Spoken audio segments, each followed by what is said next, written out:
김, 혹시 로또 1등에 당첨되면 뭐 할지 생각해 본 적 있습니까? 저는 일단 세계 일주부터 할 겁니다. 그것도 아주 호화롭게. 좋은 교육이네요. 그런데 만약 로또가 아니라 그냥 역사상 가장 부자였다면 어땠을까요? 재산을 세는 게 의미가 없을 정도로 돈이 많았던 사람 말입니다. 그런 사람이 실제로 있었습니까? 요즘 시대에 빌 게이츠나 제프 베이조스보다 더한 사람이요? 비교가 안 될 정도죠. 오늘 이야기의 주인공은 14세기 서아클카 만리 제국의 황제 만사 무사입니다. 이 사람의 재산은 현재 가치로 약 500조 원 이상으로 추정되기도 하는데 사실 그것도 의미가 없는 숫자입니다. 500조 원이 의미가 없다니 그게 무슨 말이죠? 그 이유는 차차 설명하고 먼저 이 사람이 벌인 전설적인 사건, 바로 메카 성지순례 이야기를 자세히 들여다보겠습니다. 종교적인 행사였군요. 이슬람 신자라면 일생에 한 번은 꼭 가야 하는 그 하즈 말이죠? 맞습니다. 하지만 만사무사에게 이 순례는 단순한 종교적 의무가 아니었습니다. 전 세계에 자신의 존재와 만리 제국의 부를 알리는 거대한 쇼케이스였죠. 심지어 그가 왕위에 오른 과정도 좀 특이해서 자신의 정통성을 과시할 필요가 있었습니다. 왕위 계승 과정이 특이했다고요? 네, 그의 전임자였던 황제 만사 아부가카리 2세는 대서양의 끝에 뭐가 있는지 너무 궁금해했습니다. 그래서 수천 척의 배로 구성된 대규모 함대를 이끌고 직접 탐험을 떠났다가 그대로 실종됐습니다. 그 공백기에 대리통치자, 즉 섭정이었던 만사무사가 정식으로 황제가 된 겁니다. 바다 건너 신대륙을 찾으러 갔다가 돌아오지 못했다니 콜럼버스보다 200년이나 앞선 이야기네요. 아무튼 그렇게 갑자기 왕이 됐으니 뭔가 보여줘야 할 필요가 있었겠군요. 바로 그겁니다. 독실한 무슬림이었던 그에게 성지순례는 신앙심의 피원인 동시에 이슬람 세계의 중심부로 들어가 만리 제국이라는 이름을 확실히 알릴 절호의 기회였습니다. 그렇게 그는 역사상 가장 화려한 순례를 기획합니다. 무려 6만 명의 수행단을 이끌고 6,500km에 달하는 대장정에 나섭니다. 6만 명이요? 웬만한 중소도시 인구가 통째로 움직인 거네요. 그 많은 사람들을 데리고 사하라 사막을 건넜다고요? 상상만 해도 끔찍한데요? 네, 그 행렬은 그냥 사람이 많은 수준이 아니었습니다. 하나의 움직이는 도시였죠. 이 대장정을 위해 몇 년 전부터 치밀하게 준비했습니다. 사막을 가로지르는 길을 따라 우물을 파고 보급기지를 미리 설치했으며 수천 명의 정찰대를 보내 경로의 안전을 확보했습니다. 와, 이건 거의 군사작전 수준의 준비인데요? 행렬의 구성은 어땠습니까? 행렬의 선두에는 화려한 비단옷을 입고 무게가 2kg이 넘는 순금 지팡이를 든 500명의 하인들이 길을 열었습니다. 그 뒤를 만사무사가 말을 타고 따랐고 그를 수행하는 병사와 문인, 관리, 통역가, 가족 등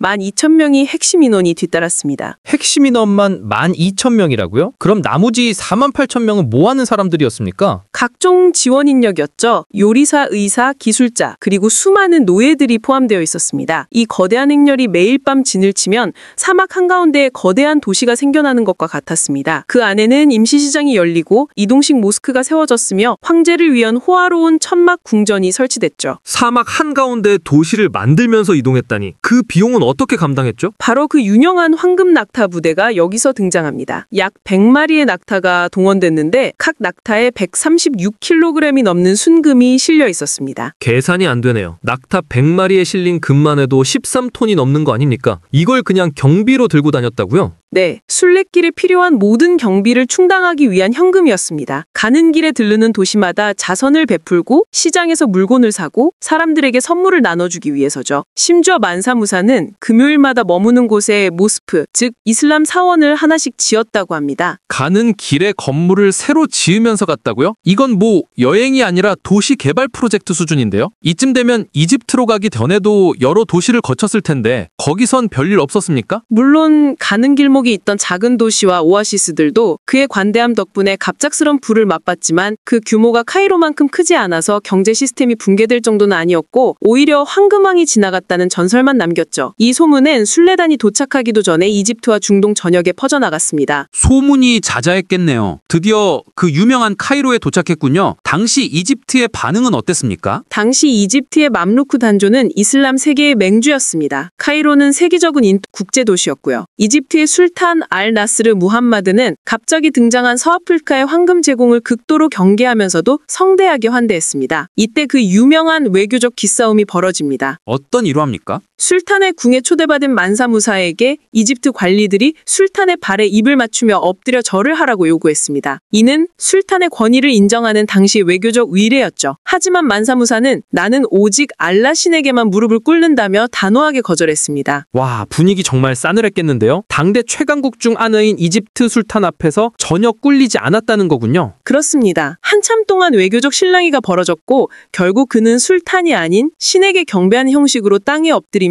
예를 표하며 자신의 위엄과 제국의 독립성을 지켰습니다. 그는 자신의 지위가 술탄과 동등하거나 그 이상이라는 것을 분명히 보여준 겁니다. 그리고 그 자신감을 뒷받침하는 행동을 시작합니다. 바로 카이로에 금을 뿌리기 시작한 거죠. 전설의 금값 폭락 사건의 시작이군요. 맞습니다. 그는 3개월간 카이로에 머물면서 상상을 초월하는 돈을 썼습니다. 왕실 관리나 고위 인사들에게는 금덩어리를 선물하고 시장에서는 시세보다 훨씬 비싼 값에 물건을 사들였고 가난한 사람들에게는 금가루를 아낌없이 나눠줬습니다. 그의 수행단 6만 명도 카이로에서 엄청난 양의 금을 소비했고요. 당시 사람들은 무슨 생각을 했을까요? 경제학 지식이 없던 일반인들 눈에는 그냥 하늘에서 돈벼락이 떨어진 것처럼 보였겠네요. 정확합니다. 하지만 그 돈벼락은 곧 재앙이 되었습니다. 시장의 금의 공급량이 갑자기 폭발적으로 늘어나니 금의 가치가 떨어졌습니다. 어제 금 한 덩이로 살 수 있었던 빵을 오늘은 2덩이를 줘야 살 수 있게 된 겁니다. 이게 바로 인플레이션입니다. 그런데 그 규모가 너무 커서 하이퍼 인플레이션이 발생한 거죠. 모든 물건값이 순식간에 몇 배, 몇십 배로 뛰어 올랐대네요. 월급을 금으로 받던 사람들은 하루아침에 빈털터리가 됐을 거고요. 정확합니다. 금을 기반으로 한 이집트 경제 전체가 마비 상태에 빠졌습니다. 이 충격은 최소 10년, 길게는 12년 동안 지속되었다고 기록되어 있습니다. 한 사람의 관대한 씀씀이가 한 나라의 경제를 10년 넘게 침체에 빠뜨린 전무후무한 사건이었죠. 듣다 보니 이게 정말 선이었을까 하는 의문이 듭니다. 혹시 이집트의 경제력을 약화시키려는 고도의 전략이 아니었을까요? 충분히 가능한 해석입니다. 하지만 더 흥미로운 건 그 다음 이야기입니다. 만사무사는 메카와 메디나에서 순례를 마치고 돌아오는 길에 자신의 행동이 카이로 경제를 망가뜨렸다는 소식을 듣게 됩니다. 아, 그래서 그걸 수습하려고 했다는 거죠? 네, 그는 자신이 초래한 문제를 해결하기 위해 다시 카이로에 들립니다. 그리고 아주 기발한 방법을 사용하죠. 시중에 풀려있는 금을 다시 걷어들이기 위해 카이로의 대금업자들에게 어마어마한 고금리로 금을 빌리기 시작합니다. 자기가 뿌린 금을 이자까지 줘가면서 다시 빌린다. 상인들 입장에선 횡재였겠네요. 세계 최고의 부자에게 돈을 빌려주고 높은 이자를 받게 되니 데일리 염려도 없다고 생각했을 겁니다. 맞습니다. 상인들은 기뻐하며 그에게 금을 빌려줬고 시장에서 금이 회수되자 금의 가치가 다시 오르고 물가는 안정되기 시작했습니다. 카이로 경제가 회복되는 것처럼 보였죠. 오, 그래도 책임감 있는 부자였네요. 그렇게 해피엔딩으로 끝났습니까? 아니요. 만사무사는 자기 나라로 돌아가자마자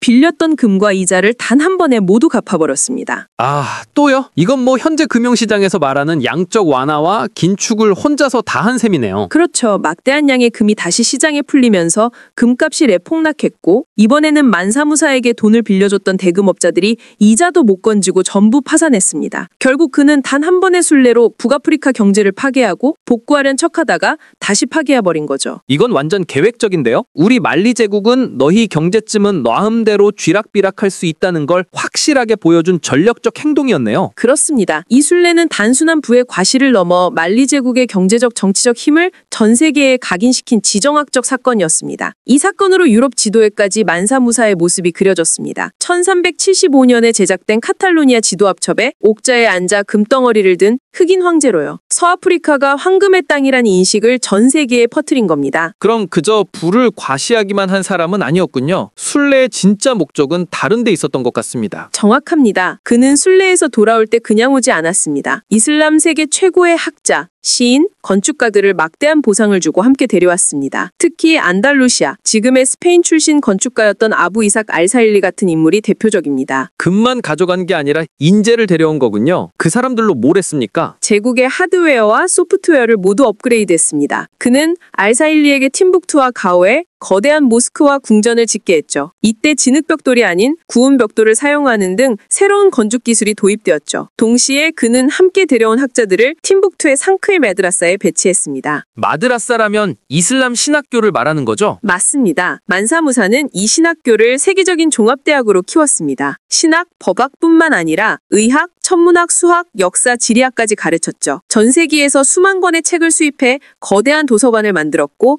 아프리카와 중동 각지에서 학생들이 몰려들었습니다. 당시 학생 수가 2만 5천 명에 달했다고 하니 유럽의 어떤 대학보다도 큰 규모였습니다. 와, 부를 과시해서 끝내지 않고 지식과 문화라는 소프트 파워에 투자한 거군요. 맞습니다. 오늘 이야기는 정말 스케일이 다르네요. 놓치면 손해겠죠? 지금까지 김앤초이였습니다. 감사합니다.